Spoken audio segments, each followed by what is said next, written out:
राजकारणाचा सामना दिवसेंदिवस नव्हे तर तासन तासा गणित असा बदलत चाललेला आहे आणि तो अगदी रंगतदार होत चाललेला आहे. त्या रंगमंचावर आता उद्धव ठाकरे आणि शरद पवार हे आपलं नुकसान म्हणजे त्यांचे जे गट फुटले ते कसं भरून काढतात आणि त्यासाठी ते काय काय क्लुप्त्या लढवणार आहेत. वैचारिक दृष्ट्या ते किती प्रगल्भ आहेत आणि त्यांना लोकांचा खरोखरच किती पाठिंबा मिळतोय. सहानुभूतीचं रूपांतर हे त्यांच्या मताधिक्यांमध्ये होणार आणि मग ते कशा प्रमाणात ते करायचंय या दृष्टीने दोघंही कामाला लागलेले. तर याच संबंधी आपण काही मिनिटांमध्ये बोलणार आहोत. नमस्कार, जय महाराष्ट्र. मी डॉक्टर अनिल फळे. हे बघा, शिवसेनेचं विजयादशमीला जे शिवतीर्थावर जे भगवं वादळ येत असत, आता त्या भगव्या वादळाला अनेक रंग आता चिकटले.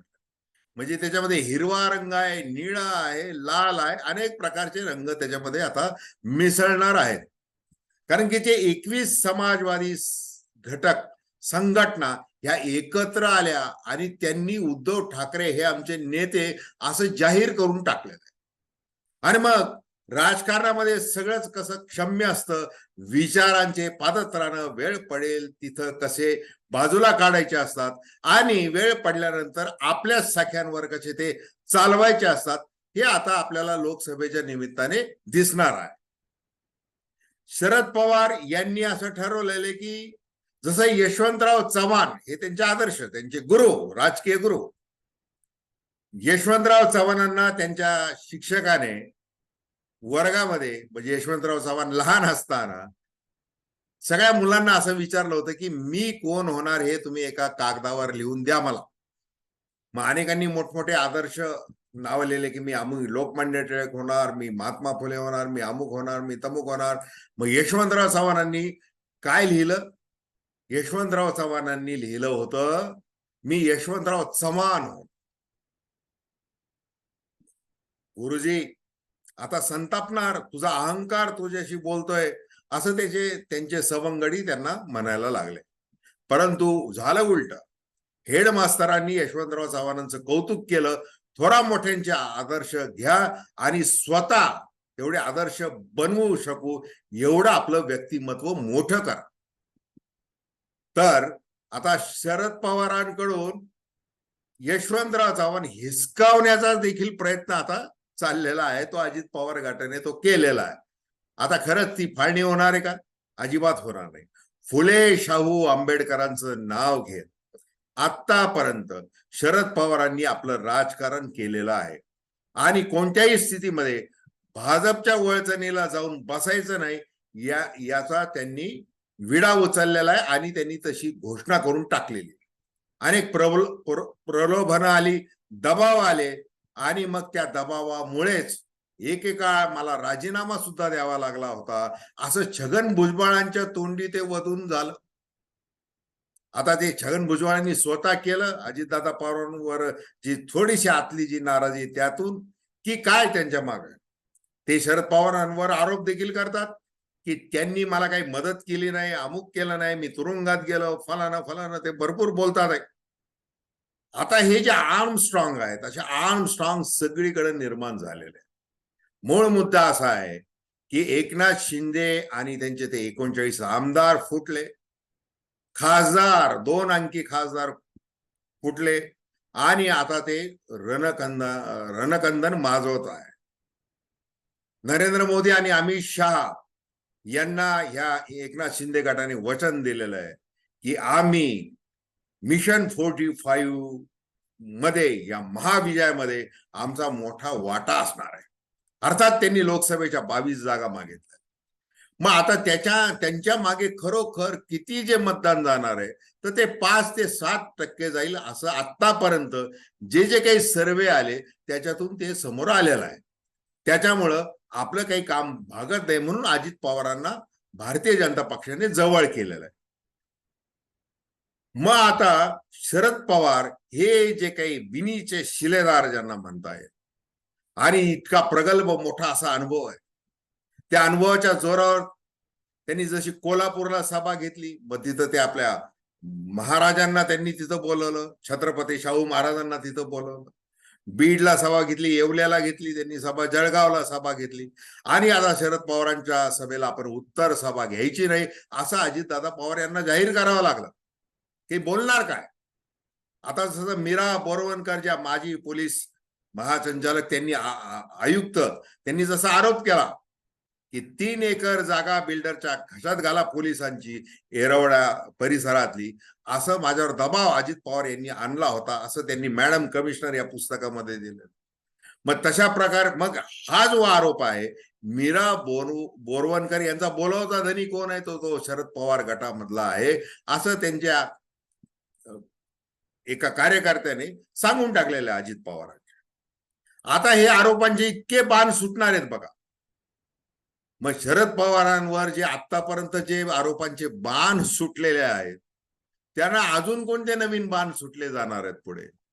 म्हणजे दाऊद घ्या, भूखंड घ्या, अनेक प्रकारचे आरोप, बॉम्बस्फोट घ्या, अनेक प्रकारचे आरोप त्यांच्यावर झाले आणि त्याच्यातून ते ताऊन सुलाखून निघाले. मग आता अजितदादा पवार यांना तर शरद पवारचे सगळ्या प्रकारची त्या अर्थाने सगळ्या प्रकारची कुंडली माहिती आहे.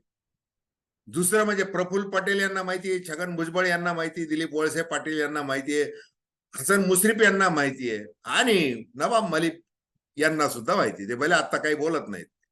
पुढे या पुढच्या काही दिवसांमध्ये काही महिन्यांमध्ये असे एकमेकांवर आरोपांचे बाण सुटणार आहेत. याच्या खांद्यावर बंदूक ठेवून त्याच्या खांद्यावर बंदूक ठेवून मग प्रतिमा मलिन करण्याचा प्रयत्न केला जाणार आहे. मग शरद पवार जसे एकदम तयार झालेले नेते आहेत ते सगळ्यांना भारी पडतात, तसं उद्धव ठाकरेंचं आहे का? उद्धव ठाकरेंचं देखील तसंच आहे असं म्हणावं लागेल. कारण उद्धव ठाकरेंवर काय आरोप झालेले? कोविडमध्ये तुम्ही कोविड घोटाळे केले, नंतर किरीट सोमाय यांनी काही ते प्लॉट वगैरे याचे आरोप केलेले आहेत. आणि त्या व्यतिरिक्त बारीक सारीक मातोश्रीवर किती खोके पोहोचतात, किती खोके पोहोचले जायचे वगैरे वगैरे असे उल्लेख होतात सगळे. परंतु उद्धव ठाकरे यांच्या यांच्या जन्मात त्यांना जो वारसा हक्क मिळालेला, हिंदू हृदय सम्राट शिवसेना प्रमुख बाळासाहेब ठाकरे यांच्या विचारांचा वारसा आता त्यांनी तो बाजूला ठेवलेला आहे असं महायुतीकडून त्यांच्यावर आरोप होत आहे. म्हणजे आता ते प्रबोधनकार ठाकरे यांचं जे जाज्वल्य हिंदुत्व होतं आणि त्यांनी जो समाज सुधारणेचा वसा आयुष्यभर जपला त्याच मार्गाने आता मला जायचंय असं उद्धव ठाकरे आता वारंवार सांगायला लागलेले आहेत. मग आता त्यांची ती मुस्लिमांविरुद्धची जी धार होती ती अनेक प्रकारे त्यांनी ती बाजूला ठेवून दिली. मग आता ते प्रखर हिंदुत्व काय, ज्वलंत हिंदुत्व काय, मग हिंदुत्व कशा प्रकारचं होतं, कशा प्रकारचं असायला पाहिजे, हे राम रहीम वगैरे हे सगळी भाषा आता सगळी ती सुरू झालेली आहे. मग आता उद्धव ठाकरे यांच्या समोर जसं आता एकनाथ शिंदेनी 22 जागा मागण्याचा विचार केलेला आहे लोकसभेच्या, त्या खरोखरच त्यांना मिळणार आहेत. तो भाग वेगळा, तो विषय वेगळा. आता उद्धव ठाकरे यांच्या निष्ठेपोटी, यांच्या प्रेमापोटी, यांच्या स्नेहापोटी हे समाजवादी असतील, वंचित बहुजन आघाडी असेल, मुस्लिमांमधले वेगवेगळे गट असतील, मग ते हे जे शिंदे गटामुळे जे नुकसान होणार ती भरपाई करून देणार आहेत. मग आता म्हणून शिवतीर्थावर जे वादळ विचारांचं जे सोनं लुटायला येणार आहेत शिवसैनिक तमाम महाराष्ट्रातून, त्याच्यामध्ये सर्वाधिक कोण असणार आहे तर ते मूळ शिवसैनिक जरी असले तरी त्यांच्या सोबतीला आता लाल बावटे असणार आहे. आणि मग आता ह्या परिस्थितीमध्ये महाराष्ट्राचं राजकारण कोणत्या दिशेने जाणार आहे? आपण आयडिओलॉजिकल वॉर म्हणतो. आयडिओलॉजिकल वॉर जे चालतं आणि त्याच्यामुळे कमिटेड वोटर्स तयार होतात जे आतापर्यंत झालेले. मग आता जनसंघ असेल, आजचा RSS असेल किंवा भारतीय जनता पार्टी असेल, यांनी हिंदुत्व ही एक विचारधारा पकडलेली. हिंदुत्व ही जीवन जगण्याची पद्धती मानली जाते. आणि मग सुप्रीम कोर्टाने तेच म्हटलेलं आहे, हा मूळ धागा भारतीय जनता पक्षाने धरलेला. मग आता राजकारणामध्ये विस्तारवादाला महत्व आहे, म्हणून अजितदादा पवार यांना बरोबर घेतलं. मग अजितदादा पवार काय म्हणतात, आमची वैचारिक प्रतारणा आम्ही कधीच करून घेणार, आम्ही फुले शाहू आंबेडकर हा जो वारसा आहे हा आम्ही जपणारच, असं ते म्हणत. मग आता निवडणुकीमध्ये ज्या वेळेला प्रचारांच्या तोफा धडाडतील त्यावेळेला विचारांचं काय होणार आहे? विचारांची म्हणजे सगळ्याच विचारांची शक्ल पडलेली आपल्याला बघायचं आहे. मग आता कमिटेड जे त्या याचे शेवटी कसं आहे की उद्धव ठाकरे यांनी बोलताना काल असं एक उदाहरण दिलं की माझा गटप्रमुख जो खाली आहे, म्हणजे जसं दही अंडीच्या वेळेला खाली ते कार्यकर्ते ते सैनिक उभे राहतात आणि मग ते दही अंडी फोडण्यासाठी ते मजबूत असा आधार असतात. आता अनेक प्रकारच्या विचारांचे आधार त्यांना ते घ्यावे लागतात आणि त्यांना ते मिळतात हे विशेष.